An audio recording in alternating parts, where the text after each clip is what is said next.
Kadutangire tubasuhuza nshuti bakundwa mudahwema gukurikira ibiganiro byacu binyura kuri channel ya Evangeliser Le Monde TV. Imana mwese ibahe umugisha aho muherereye. Turagushimiye wowe wafashe umwanya wawe ugakora subscribe kugira ngo ukomeze wagure umuryango mugari wa Evangeliser Le Monde. Turagushimiye. Imana iguhe umugisha nawe utarakora subscribe. Ubonye iyi channel wenda aribwo bwa mbere wakanda kuri subscribe cyangwa sabone ugakanda n'akazogera kugira ngo nyine tujye dukomeza tubane mu biganiro byacu turi kugutegurira. Ikaze muri cya kiganiro impamba y'urugendo. Turi mu rugendo rugana mu ijuru. Iyo umuntu ari mu rugendo abakeneye impamba. Uyu munsi turifashisha ijambo riri muri Yohana ibice 3 umurongo wa 17. Impamba yacu y'uyu munsi ishingiye kuri Yohana ibice 3 umurongo wa 17. Haravuga ngo kuko Imana itatumye umwana wayo mu isi gucira abari mu isi ho iteka, ahubwo yabikoreye kugira ngo abari mu isi bakizwe nawe. Reka dusubiremo.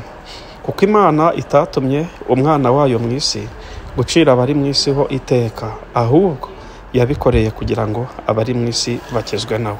Yohana 3:17. Imana ishimwe. Yohana twigisha ko Yesu ataje mu isi kuduciraho iteka, ahubwo ko yakijije isi binyuze mu buzima bwe, urupfu n'izuka rye.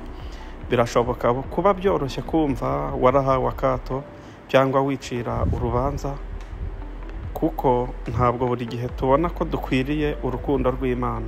Ariko uyu murongo uratubwira ikintu cy'ingenzi. Uko waba uri kose cyangwa icyo waba warakoze cyose, humura, Imana iragukunda.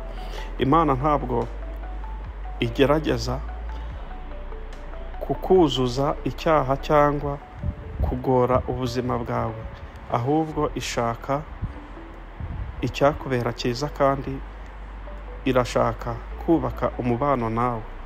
Yadukunze cyane ku buryo yohereje umwana we w'ikinege ku isi kugira ngo aduhe ubugingo, aduhe ubuzima tutari dukwiriye. Nubwo ari ukuri ko Yesu yashyize ahagaragara umwijima w'isi, Yohana 3:19, umuntu wese wemera Yesu kandi akamukurikira azabona agakiza n'ibintu byose Imana itanga. Imigisha yose ibonerwa mu gakiza k'Imana.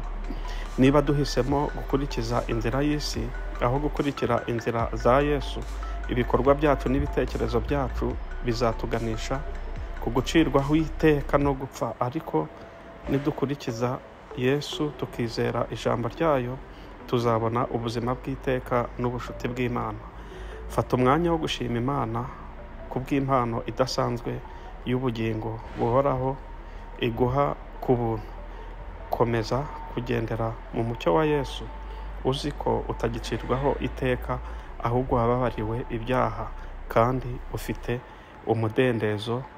Ariko ikidukwiriye ni uko tutakomeza kwijandika mu byo nyine twababariwe twizeye ngo ubwo buntu buzadukiza, kuko ijambo ry'Imana ntabwo riravuga ngo muzacirwaho urubanza nimwirengagiza nkana, cyangwa se Pawulo niwe wabigarutseho aravuga ngo mbese dukomeze dukora ibyaha kugira ngo ubwo buntu busage.